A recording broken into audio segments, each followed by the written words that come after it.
Continuamos en La Venganza Será Terrible. Recuerden que estamos haciendo el programa en vía remota, cada uno desde su casa, pero estamos en contacto por redes sociales, nos encuentran como La Venganza Radio, y hay un WhatsApp para los oyentes que es 6585-5580. Ahí les pedimos, por favor, que escriban, ¿no? Que graben audios y que dejen su nombre, porque si no nos parecen numeritos de un número que no conocemos. Vamos a hablar hoy de errores y equivocaciones, principalmente de Heracles. Hércules para los amigos. Bueno, hay allí en los mitos griegos una personificación del error que es Ates. Se trata de una divinidad menor que deposita sus pies sobre la cabeza de los mortales sin que ellos se den cuenta. Ates había sido castigado y arrojado del Olimpo por Zeus. El motivo era el siguiente: parece que Zeus había dicho que el primer descendiente de Perseo que naciera por esos tiempos sería dueño de la región de Micenas. Hemos contado esta historia, ¿no? Había dos muchachas justamente descendientes de Perseo que estaban embarazadas. Una de ellas era Alcmena, amada por Zeus, vamos a decirlo así, y la otra era Nícipe, amada por Esténalo, mejor dicho Esténelo, que era un 4 de copas, ¿no? Era la mujer de Zeus, celosa como siempre por las andanzas de su marido, hizo que se retrasara la gestación de Alcmena, la que andaba con Zeus. Recuérdese que recién pudo dar a luz a los 10 meses de embarazo. Entonces el que nació primero fue el hijo de Nícipe y Esténelo, que se llamó Euristeo y se quedó con Micenas, fue el rey de Micenas. Y el que llegó tarde fue nada menos que Heracles, Hércules para los amigos. Ahora bien, Ates era amigo de Hera y había distraído a Zeus para que no pudiera interceder en el alumbramiento de su amada. Y Zeus se vengó. Le cerró a Ates para siempre las puertas del cielo, lo hizo caer desde lo alto del Olimpo y cayó en Frigia, en una colina que desde entonces tomó el nombre de la colina del error. Del error. Sí. Y desde allí sale Ates para depositar sus pies en la cabeza de la gente, y que una vez verificado este fenómeno, se equivoca. Cada vez que uno se equivoca, por mucho que digan los psicoanalistas, o por mucho que diga Freud acerca de los actos fallidos, etcétera, etcétera, es porque Ates, la divinidad expulsada del Olimpo, ha posado sus pies en la cabeza del equivocado. Y vamos a contar algunas de esas equivocaciones. Hablemos primero de Eunomo. Aquí el error es claro y de consecuencias rápidas. A mí no hay nada que me guste más que un error claro con consecuencias rápidas. Sí. Porque son terribles los errores oscuros, que a veces pasan por verdades, cuyas consecuencias caen a gotas durante la eternidad. El caso es que Heracles, después de su matrimonio con Deyanira, vivía en la corte de su suegro, Eneo. Eneo era el rey de Calidón y provocó una desgracia. Heracles, que era una bestia, ¿no? Allí vivía un niño llamado Eunomo que trabajaba como copero, quiero decir, servía a la gente. Eunomo se encargaba de tratar hospitalariamente a los visitantes y bueno, a ver, sírvale una copita acá, y venía un gnomo, te servía una caña quemada. En una oportunidad parece que el niño derramó en las manos de Heracles agua tibia que estaba destinada a lavarle las patas y no las manos. Sí. Heracles se enojó y quiso castigarlo a este niño, Eunomo, y le dio un bofetón. Sí. Pero le dio con tal fuerza que lo liquidó al niño. Insisto, era una bestia Heracles. Y entonces tuvo que desterrarse, como era costumbre, para expiar aquel crimen. Y se marchó a Traquis con Deyanira para purificarse luego de aquel asesinato involuntario. Involuntario está por ahí nomás, porque el bollo se lo dio. Y ese fue un error que está en este catálogo.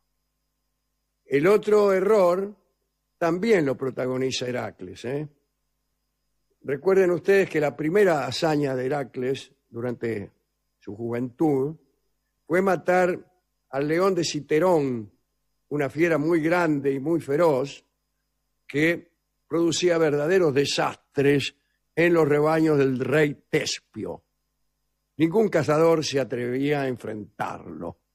Heracles decidió liberar aquellas tierras de la bestia, se instaló en la casa de Tespio, el rey Tespio. Y así pasaba el día, pasaba la mañana y la tarde campeando al león, por la noche se iba a dormir al palacio. Al cabo de un tiempo lo mató nomás al león, ¿no? Sin embargo, el rey Tespio y su esposa Megámede, qué nombre, ¿no? Megámede. Sí. Aprovecharon la estadía de Heracles para otro propósito. Parece que los reyes tenían 50 hijas y querían tener nietos que fueran hijos del héroe. De Hércules. ¿No? De Hércules, sí. Lograron que Heracles se uniera a una de las 50 muchachas cada noche. Sí. En realidad, lo que hicieron fue, le mandaron una de las 50. El héroe se enamoró de esta chica y le invitó a continuar con aquellos encuentros. Le dijo, ¿qué te parece si continuamos estos encuentros todas las noches?